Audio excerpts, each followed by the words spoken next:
Bonjour à tous et bienvenue dans ce nouveau podcast consacré au football marocain. Bienvenue aux auditeurs. Le thème de l'émission d'aujourd'hui, c'est bien sûr l'équipe nationale. Le podcast d'aujourd'hui sera exclusivement consacré aux matchs qui ont eu lieu cette semaine, samedi dernier au Gabon, dans le cadre des éliminatoires de la Coupe du Monde 2018. Et également le match de mardi soir en amical à Marrakech contre le Canada. Avec nous aujourd'hui, comme à chaque émission, Ismaël alias Pogos. Comment tu vas, Ismaël? Ça va, très Ça va bien. bien? Bien? Bien, bien comme il faut, ouais. Ça va bien. Et avec nous également Ashraf alias Madou. Comment ça va, Ashraf? Salut, ciao frère, ça va bien et toi? Ça va bien, ça va, merci, ça va. On est plutôt de bonne humeur. On a eu des matchs de l'équipe nationale plutôt bons. Et on va en parler justement, on va entrer directement dans le vif du sujet. Samedi dernier, l'équipe nationale était à Franceville au Gabon pour la première journée des éliminatoires du Mondial 2018. Le match a fini sur un score nul et vierge de 0-0. Alors moi j'ai tout de suite une première question que je vous pose, c'est est-ce que vous considérez ce résultat comme un bon résultat, un mauvais résultat, Smail? Ouais, pour moi c'est un bon résultat. C'est un groupe avec des équipes proches au niveau, enfin, de niveau proche. Donc ça va pas se jouer à 14, 15 points comme la dernière fois où il y avait des barrages après la phase de poule. Je pense que prendre des points à l'extérieur c'est bien, surtout que ça permet de priver des concurrents directs de prendre des points. Le Gabon, comme le Mali ou la Côte d'Ivoire, sont des équipes qui vont jouer leur chance jusqu'au bout et faire un nul à l'extérieur. Dans ce groupe-là, c'est bon quel que soit l'adversaire. Ashraf? Ouais, bah, c'est sûr que c'est un bon résultat, un point à l'extérieur. J'aurais signé des deux mains si on me l'avait dit avant le match. Je suis pas sûr si la Côte d'Ivoire et le Mali vont arriver à prendre des points au Gabon. Je pense que ça va être chaud, le niveau est très resserré comme a dit Pogos. Donc pour moi, super résultat, je suis très content. Très très content.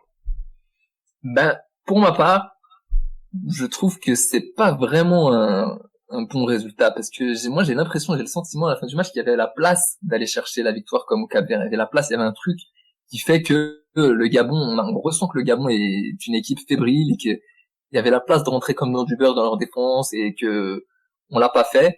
On le regrettera peut-être, hein, on le regrettera peut-être. Et moi c'est ce que je crains. Et j'ai l'impression, j'ai le sentiment qu'il y avait quelque chose à faire de mieux Ah, et mais qu'on pouvait le faire. moi vers la fin du match, j'avais plus l'impression qu'on allait perdre les 3 points. Ouais, on a souffert. Je sais pas pour toi, mais plus le match avançait, plus on perdait la maîtrise de la rencontre. Oui, la première mi-temps, elle était largement pour le Maroc. Le Gabon a mieux joué quand Madinda est rentré parce que ils se sont privés de Madinda qui est peut-être leur seul milieu capable de donner des passes. C'est leur seul milieu un peu créatif. Ils ont plus des milieux récupérateurs défensifs à l'image de Lemina, Tandidora, Ndong, même Kanga, c'est pas vraiment créatif. Donc pour moi, Madinda a vraiment apporté beaucoup à cette équipe du Gabon. Le Maroc avait un bon plan, c'était d'empêcher ce milieu de lancer Evuna et Aubameyang en profondeur. Donc ça a beaucoup facilité le travail des défenseurs. On a eu un Ahmadi qui a fait un très gros match au milieu. Boussoufa aussi, il a eu une très bonne participation à la récupération et aussi on a vraiment étouffé, je pense, cette équipe du Gabon au milieu et c'est ça qui a le plus payé. Maintenant, la deuxième mi-temps, eux, ils étaient de plus en plus pressés. Et pour eux, c'est clair que c'est un mauvais résultat de faire un match nul. Donc forcément, la balle était plus dans leur camp, enfin dans le sens où c'est eux qui étaient plus dans l'obligation de faire un résultat. Le Maroc, plus ça allait, plus il commençait à se contenter du nul. Peut-être dans l'ensemble du match, on pouvait se dire que ce Gabon était prenable et qu'on pouvait peut-être gagner, mais globalement, c'était un bon résultat et le Maroc avait l'air satisfait du nul. Donc c'est aussi ça qui a fait qu'on a eu le Gabon plus entreprenant vers la fin, plus dangereux et on a eu cette balle sauvée par Mounir en deuxième période qui a pesé quand même assez lourd dans le résultat. Ouais, l'occasion la plus franche. Excuse-moi, Fantomas. Ouais, non, je disais sans entrer dans le détail de la performance des joueurs, juste d'un point de vue collectif, comment vous avez trouvé la performance collective de l'équipe nationale, Ashraf par exemple? Moi, je suis plutôt satisfait de l'aspect défensif. Je pense que tout le monde va être d'accord avec ça. On a eu un bloc très très solide qui a su complètement nullifier les attaques gabonaises pendant la majorité du match. Il y a eu une seule attaque, celle dont vient de parler Ismaël. Mais ouais, défensivement, c'était vraiment très solide. Par contre, au niveau offensif, on avait des occasions, mais c'était vraiment on avait des occasions sur des contre-attaques où on pouvait probablement mettre cette défense gabonaise en danger en jouant rapide après avoir intercepté le ballon. Mais à chaque fois, il y avait des mauvaises passes, des mauvaises touches techniques, des mauvais contrôles qui faisaient qu'on pouvait pas forcément mettre cette défense en danger. Donc j'ai quelques regrets par rapport à l'aspect offensif. Par contre, au niveau défensif, au niveau engagement, au niveau mentalité de l'équipe, je pense que c'était vraiment très encourageant pour la suite. C'est vrai qu'on a retrouvé l'état d'esprit qu'on avait eu au Cap-Vert, mais il nous a manqué la réussite, le petit plus qui nous avait fait, nous avait donné l'avantage au Cap-Vert, notamment c'était l'obtention du petit. On l'a pas eu cette fois-ci, on s'est contenté de 0-0. Et c'est vrai que devant c'est quand même très brouillon. Je vais pas rentrer encore dans le détail des joueurs, mais c'est vrai qu'offensivement c'est vraiment très limité. Je sais pas ce que t'en penses, Smaï. Je pense que oui, c'était limité surtout dans l'animation offensive. C'est ce qu'on a remarqué depuis l'arrivée de Renard. On n'a encore pas vraiment trouvé une animation offensive. On avait quand même, sans vouloir vraiment comparer, même avec Zaki ou Taoussi ou Viretz, on avait un semblant. On avait quand même une animation offensive supérieure à ce qu'on voit actuellement. Là où l'équipe a progressé collectivement, c'est défensivement surtout et plus dans les duels. Donc un peu plus d'implication, ça c'est très positif.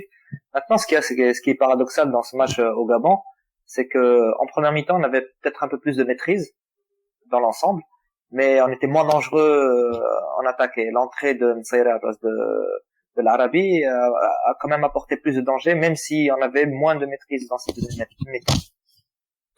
Ouais, bon, c'est déjà un point positif. Je pense que Renard, en plus, en arrivant, a voulu commencer par là, a commencé par le chantier de la défense. Il y a beaucoup d'entraîneurs qui commencent par le chantier de la défense. C'est un point positif parce qu'après, on peut espérer, après avoir cette assise défensive, trouver l'animation, trouver les choses nécessaires pour aller attaquer, développer le jeu un peu plus que ce qu'on voit depuis les derniers matchs. On va passer au cas par cas des joueurs qui ont été alignés par Hervé Renard, puis on va commencer par le gardien. Mounir, ça fait je crois que c'est sa 11e sélection au Gabon et il s'affirme de plus en plus. Il a toujours un petit peu de mal avec le pied depuis sa première sélection. Je sais pas s'il s'améliorera un jour dans ce domaine, mais en tout cas, ça reste un gardien sobre, plutôt efficace, qui reste assez concentré et son arrêt vraiment lui a permis de pas être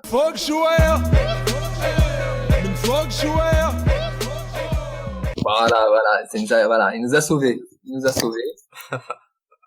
Là, je sais pas ce que vous en pensez, vous aussi.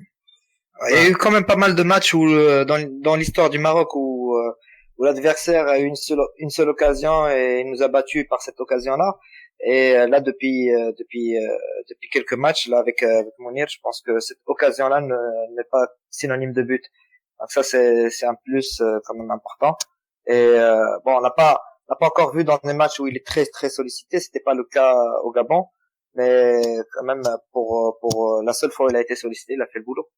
Ouais, moi je suis content de notre ami Mounir, il est solide, c'est sûr que c'est pas juste au niveau des dégagements et de relance, je trouve que parfois il a tendance à pas sortir sur sa ligne pour capter des ballons qui pourraient être faciles, mais pour moi ce qui est vraiment important c'est le fait qu'il soit décisif sur ce genre d'action comme l'action d'Aubameyang.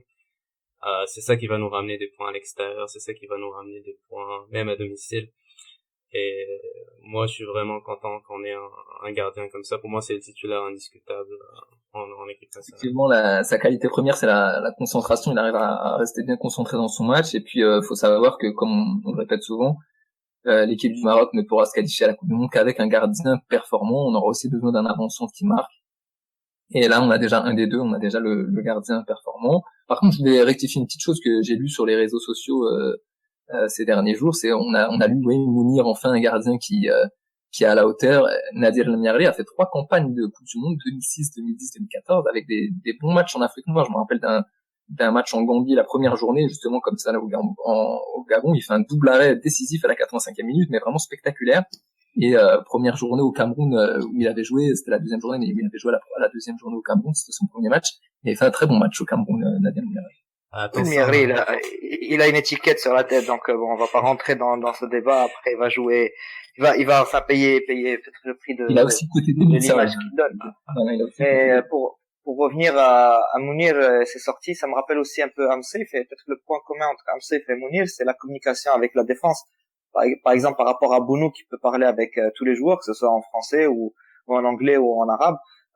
Mounir, lui, n'est pas arabophone, il n'est pas francophone, donc ça peut-être joué dans sa réaction, sa interaction avec la défense.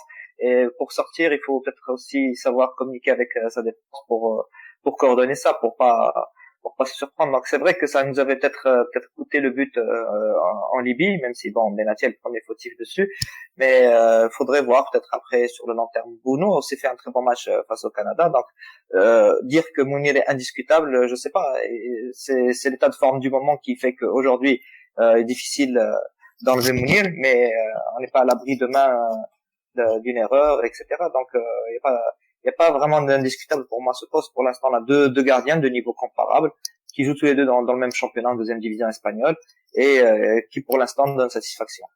Ah, mais Mounir, il joue titulaire depuis très longtemps, tandis que Bounou, ça fait un moment qu'il est un petit peu instable, il a du mal à se faire sa place dans son équipe.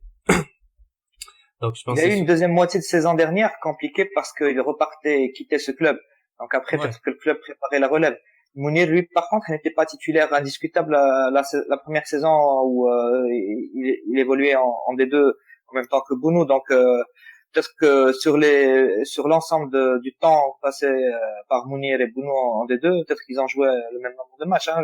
Je me rappelle que Mounir aussi jouait la moitié des matchs avec nous anciens. Ouais. Il y a 2 saisons, pas la saison dernière, celle d'avant. Au tout début, ouais. Mais c'est surtout l'état de forme récent qui prime, bien sûr. C'est sur ça que je juge principalement les joueurs. Donc, ouais. On va passer, si vous le voulez bien, aux défenseurs. On a eu une défense à 3 éléments, 3 défenseurs centraux. On a lu sur les réseaux sociaux que Aïd Ben Nasser avait joué arrière droit. C'est pas arrière droit, c'est défenseur central, côté droit. C'est-à-dire 3 défenseurs centraux, un à gauche, un au centre, un à droite. Et on a eu plutôt une surprise de voir Aïd Ben Nasser à ce poste. Moi, je vous avais dit dans le dernier podcast que je le voyais. J'ai vu juste. Mais je le voyais pas de titulaire en défense centrale, mais il a fait quand même un bon match. Je sais pas ce que vous en avez pensé. Ouais, moi je m'attendais personnellement à une défense à 3. On avait parlé dans le dernier podcast, mais je m'attendais pas du tout à voir Aïd Ben Nasser en défenseur central. Je mettais une pièce peut-être sur la titularisation de Yamir, parce que Renard a été élogieux à son égard et que Benatia est absent, donc je m'attendais peut-être à un trio Yamir, Dacosta, Seyss, mais Aïd Ben Nasser a fait le boulot, il a fait un bon match. Ouais.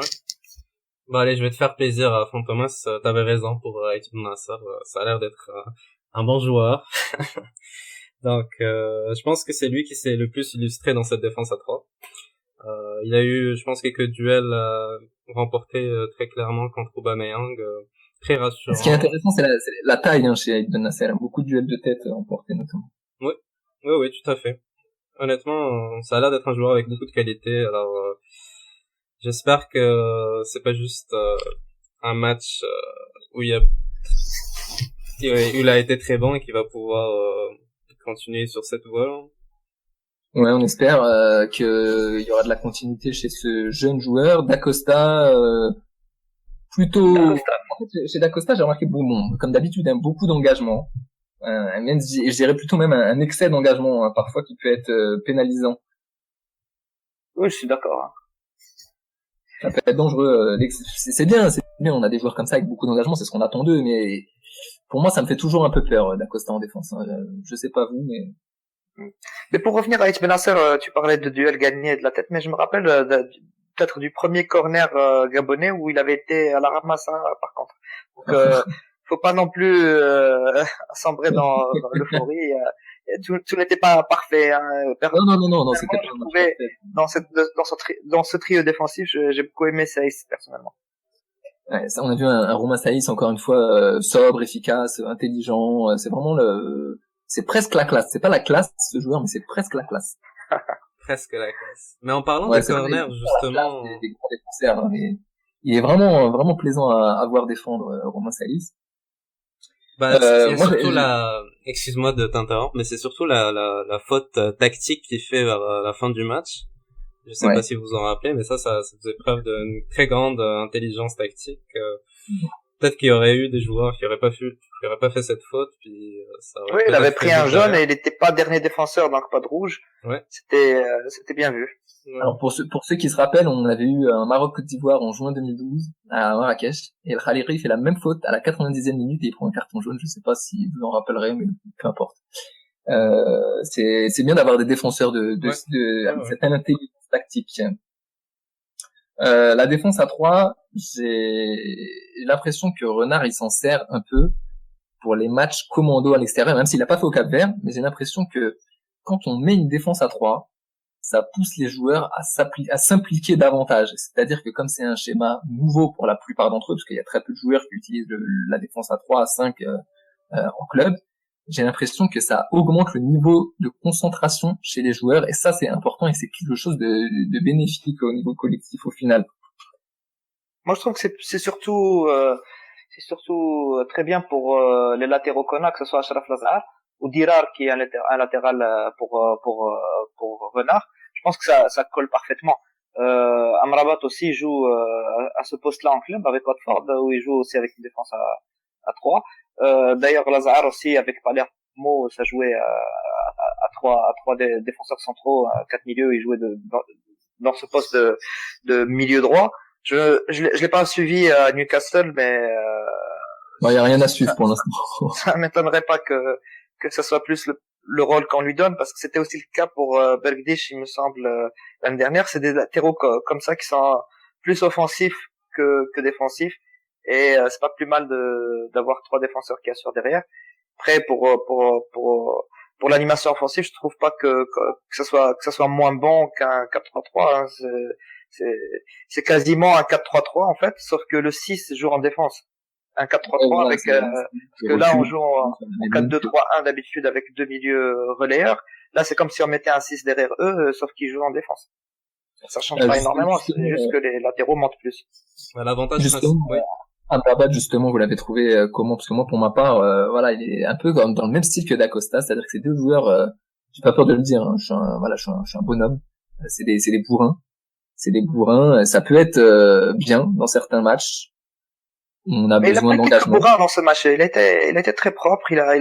Pour moi, il a fait son meilleur match peut-être avec l'équipe nationale. Il y a beaucoup d'engagement, mais beaucoup de fautes. Que ce soit chez Dacosta ou Amrabat, beaucoup de fautes commises et très peu à domicile, je sais pas, mais à domicile, quand on aura besoin de faire le jeu, on aura besoin de joueurs propres techniquement qui ont besoin de relancer le jeu par l'arrière. Et pour moi, c'est pas des joueurs capables de construire le jeu par l'arrière, Dacosta ou Amrabat. Bah, honnêtement.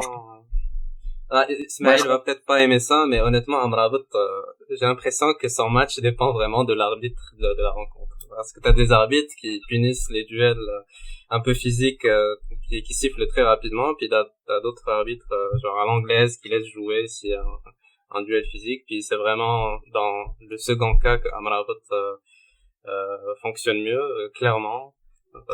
Moi, je trouve que dans le match du Gabon, globalement, il a fait un bon match, même si il s'est quand même éteint en deuxième période. On l'a pas beaucoup vu. Karim Ahmadi, on revient pas dessus. Je pense qu'on est tous d'accord. C'est le top. Il a été très bon. C'est le boss, hein. Là, c'est le patron de cette équipe. Je pense qu'il y a pas à dire, Achraf. J'ai beaucoup aimé son partenariat avec Boussoufa au milieu. Ouais, je pense que c'est le boss, comme vous dites. Très bon. Bah ouais, Al-Ahmadi, Boussoufa, c'est la trentaine, c'est vraiment voilà, les tauliers, ils ont vraiment l'expérience qu'il faut. Et on a beaucoup galéré avec eux en équipe nationale. On a vraiment mangé notre pain noir avec ces deux joueurs. Mais là, ils sont arrivés depuis 2-3 ans à maturité et vraiment, ils sont hyper précieux dans notre jeu. J'ai été impressionné. Durant tout le match, ils montaient faire le pressing que ce soit sur Lemina ou Tadjikova. Tu vois, ils prenaient le relais. Une fois, c'était Ahmadi, une fois, c'était Boussoufa. Mais à chaque fois, c'était bien organisé. On avait un qui couvrait l'autre. Ça bloquait bien les intervalles. Sérieusement, Ahmadi et Boussoufa, j'ai bien aimé. Boussoufa, qu'on a connu ailier, qu'on a connu milieu offensif. Mais il a déjà joué dans ce poste à Andy en Russie. Ouais, donc il a un petit peu, il a les notions qu'il faut et puis il a cette vision du jeu qui permet de s'adapter assez facilement à ce poste-là, je pense. En revanche, leur compère du milieu, le troisième larron, Younes Belhanda, c'était pas trop ça, et j'ai l'impression qu'on va encore manger notre pain noir avec lui avant qu'il arrive à maturité comme Karim Ahmadi et Boussoufa. Et on a eu un Belhanda en difficulté, je sais pas ce que vous en pensez, mais... Ouais, pour moi, il n'a pas vraiment gagné sa place de titulaire en équipe nationale. Il est loin de son meilleur niveau, et je sais pas si un jour il retrouvera ce meilleur niveau, malheureusement. Oussama Tanan, pareil, il a été mi-figue mi-raisin. Moi, je l'ai trouvé plutôt bon les 20-30 premières minutes, et puis après, Oui, après, c'est éteint lui aussi, effectivement. Mais pour moi, lui non plus n'a pas gagné sa place de titulaire. Ouais, malheureusement, c'était le joueur offensif, bon, avec l'avancante qui était, on a eu deux avancements différents, un par mi-temps, mais c'était le deuxième joueur offensif, et malheureusement, il a pas su créer, faire la différence, apporter ce qu'il fallait. C'est problématique. Ashraf, un mot sur l'animation offensive pour les attaquants. Mais je veux dire, c'est difficile en même temps. On peut pas être aussi dur avec nos joueurs quand on joue avec. Je sais qu'on dit que c'est un 3-4-3, mais honnêtement, moi j'ai plus vu un 3-6-1 qu'un 3-4-3 durant ce match. T'avais Belhanda et Tanan qui étaient principalement occupés à rester collés à Obiang et Biogo Poko. Je veux dire, c'était clair que la priorité c'était vraiment défensivement pour Hervé Renard.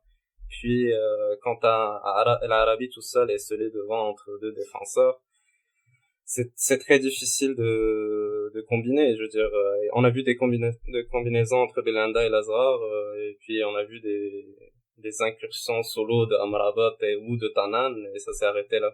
Moi, mon plus grand regret vraiment, c'est quand on a pu récupérer le ballon dans les 30 mètres des Gabonais, puis c'est là qu'on aurait voulu voir un Belhanda avec des combinaisons entre Belhanda, Arabi et Tanan, et à chaque fois, je sais pas si c'est à cause de la pelouse, du terrain, ou si c'est les automatismes qui sont pas là, mais à chaque fois, on n'a pas été capable de jouer rapidement et puis de créer le danger.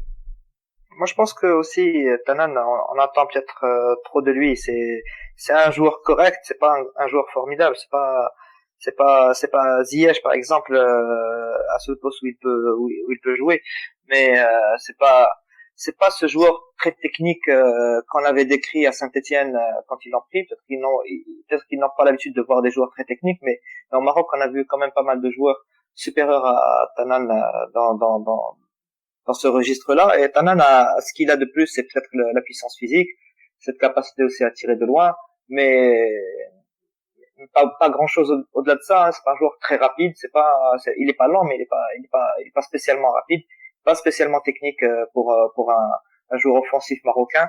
Et bon, il est jeune, il va certainement progresser, mais je pense qu'on l'a trop tôt lancé en fait dans cette équipe nationale avec un statut peut-être au-dessus de ce qu'il aurait dû avoir. Je pense qu'il y a d'autres joueurs qui peuvent faire mieux que lui si on parle d'animation offensive.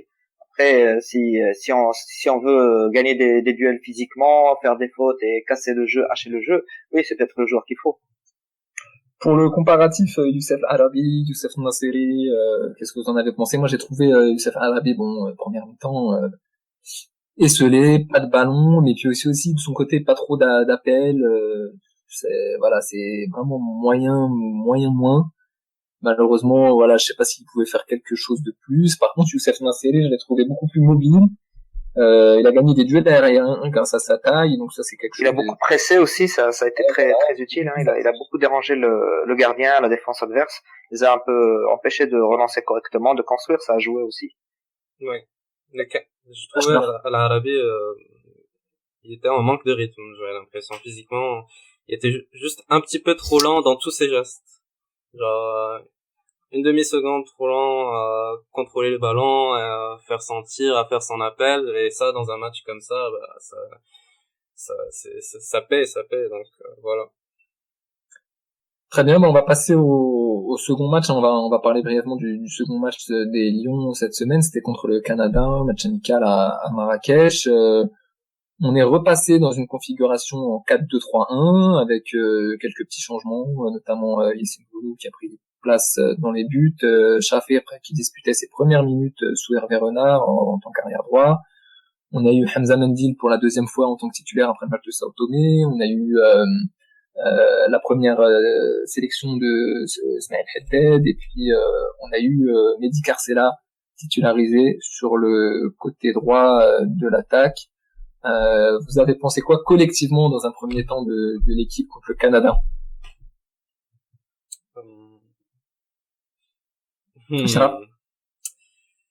Ben, collectivement, on était déjà beaucoup mieux au niveau offensif, on va dire, mais on avait l'impression que c'était pas très équilibré.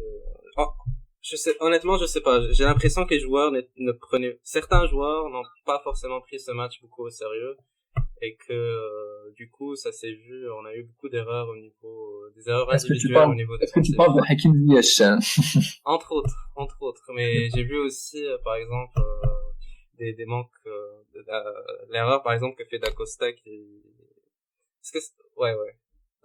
Ouais, je pense que ça relance vers Bounou en deuxième mi-temps. Exactement. Bah, ça a fait une occasion qui aurait pu faire but. Si c'était Evona ou si c'était Aubameyang, je pense qu'ils vont pas rater une occasion comme ça. Puis il y avait eu la passe en retrait de Hakimi aussi, je pense, qui a donné un peu la même chose. Donc, j'ai l'impression qu'il y avait un problème au niveau de l'état d'esprit des joueurs. Est-ce que vu que normalement dans un match comme ça où c'est les remplaçants qui jouent, on devrait être bien concentré pour essayer de gagner ta place, mais bon, ça, il y avait ça qui m'a un peu déçu, en fait. Oui, Hakimi, il a fait peut-être une faute de jeunesse, mais Dacosta qui a fait la même passe juste après, une passe décisive pour l'adversaire, c'est un peu plus inquiétant. Et il y a eu aussi un moment où il était pris de vitesse, qui a obligé Bounou à sortir taclé comme un défenseur.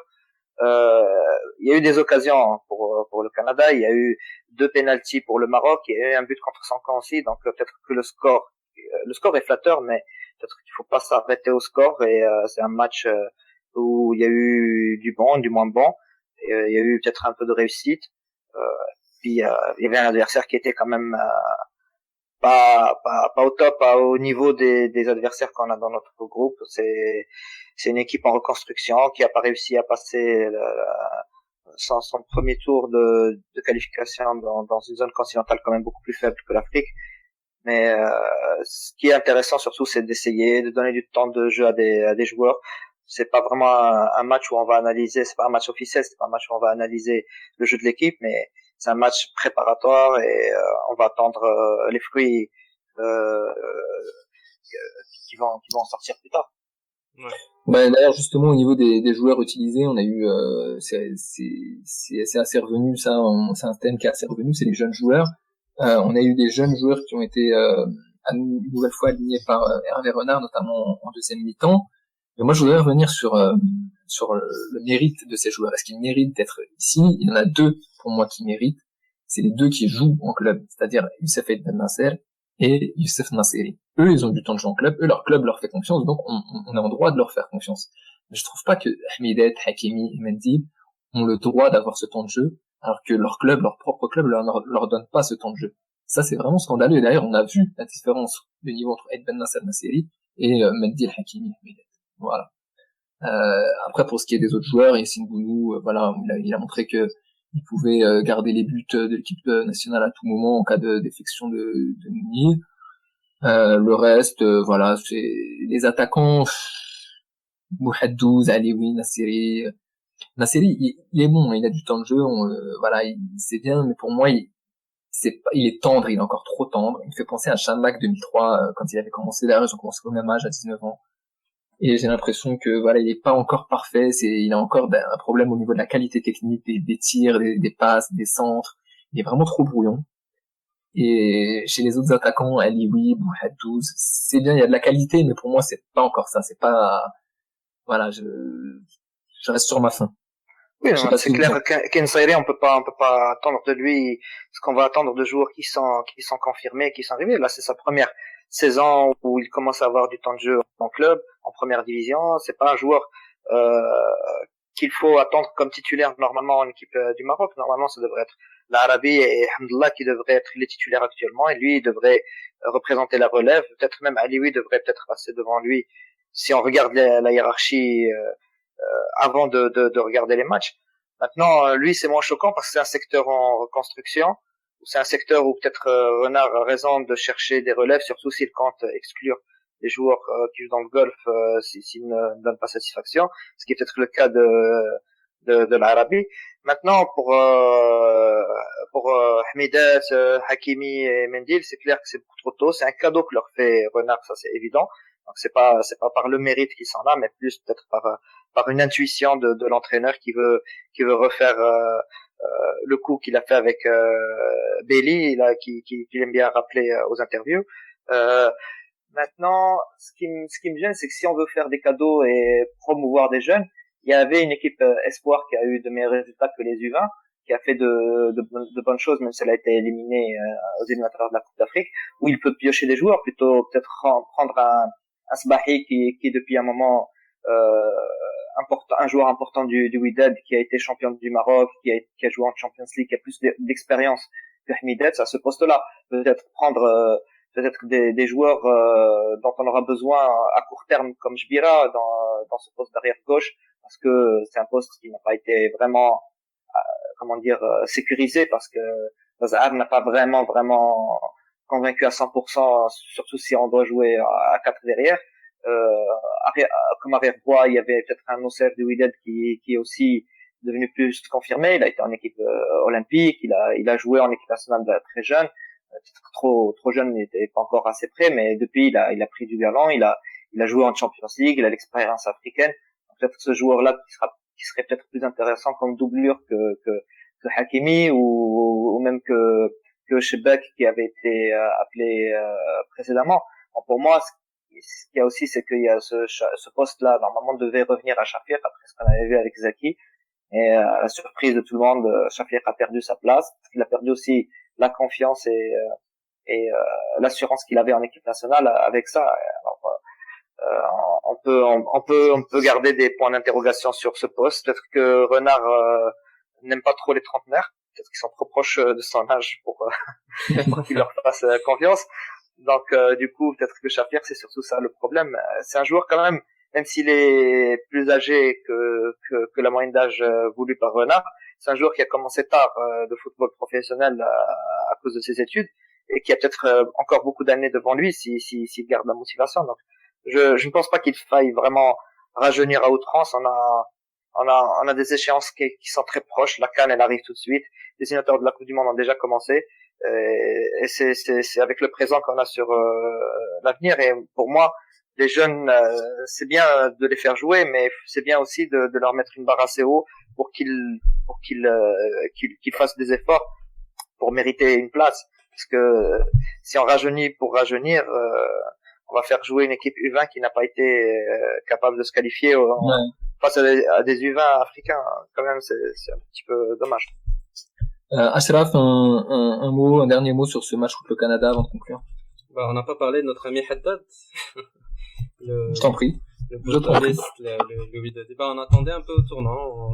On sait que Haddad, c'est un joueur qui est capable de sortir de très grandes performances sur certains matchs, puis d'être un petit peu moins bon après. Donc, à mon avis, sur ce match, il a été plutôt bon. Il y avait du bon, puis du moins bon. Encore quelques déchets au niveau des passes, au niveau des centres. Mais ce que j'aime beaucoup chez Haddad, c'est que c'est l'un des rares joueurs qui est capable d'avancer avec le ballon, de percuter, de dribbler. Puis je pense que en même temps, c'est quelqu'un aussi qui se donne beaucoup défensivement. Donc je pense que c'est ça qui Hervé Renard a beaucoup aimé chez lui. Et pour moi, il a fait globalement une meilleure deuxième mi-temps par rapport à la première mi-temps, mais globalement il a fait un bon match. Donc il a gagné des points. Ouais, moi voilà, je l'ai trouvé tout sauf timide. Après, je sais pas, parce qu'il y a c'est un mot qui revient souvent dans la bouche des personnes, notamment on a vu Mustafa Hadji employer ce mot à propos des botolistes. Il a pas été timide, et d'ailleurs il parle peut-être en fait du fait que les joueurs soient timides dans le groupe,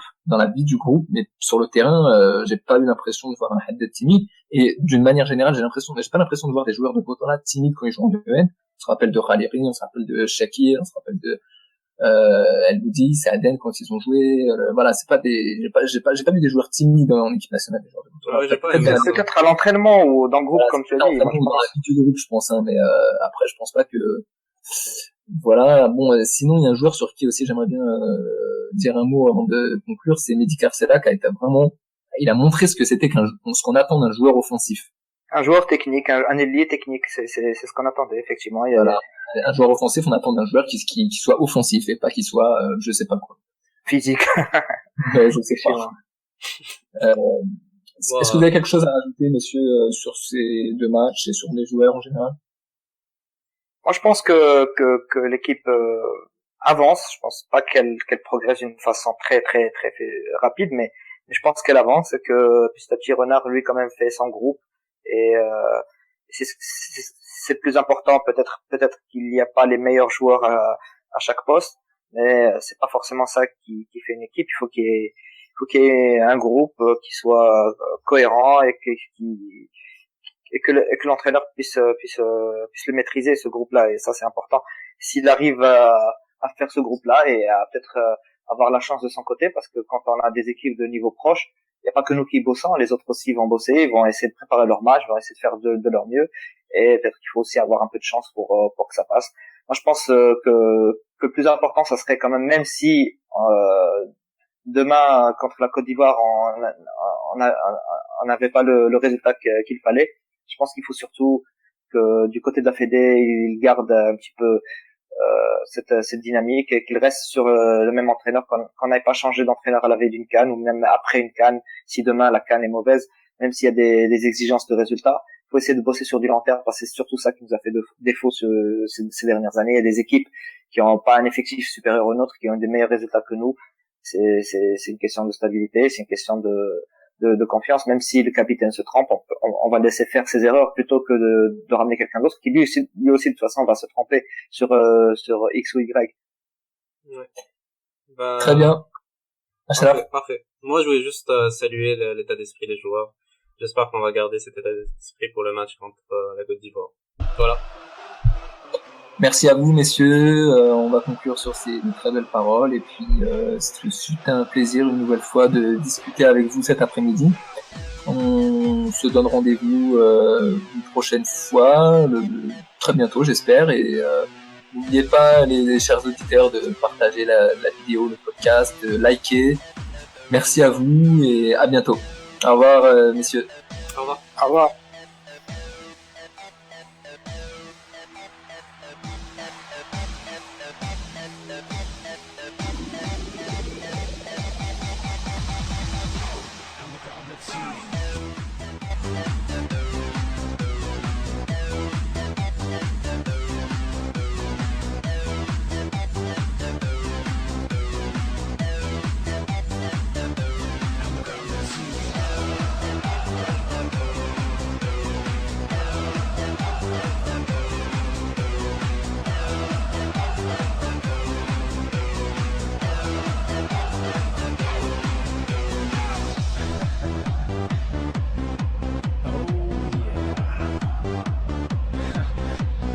Please.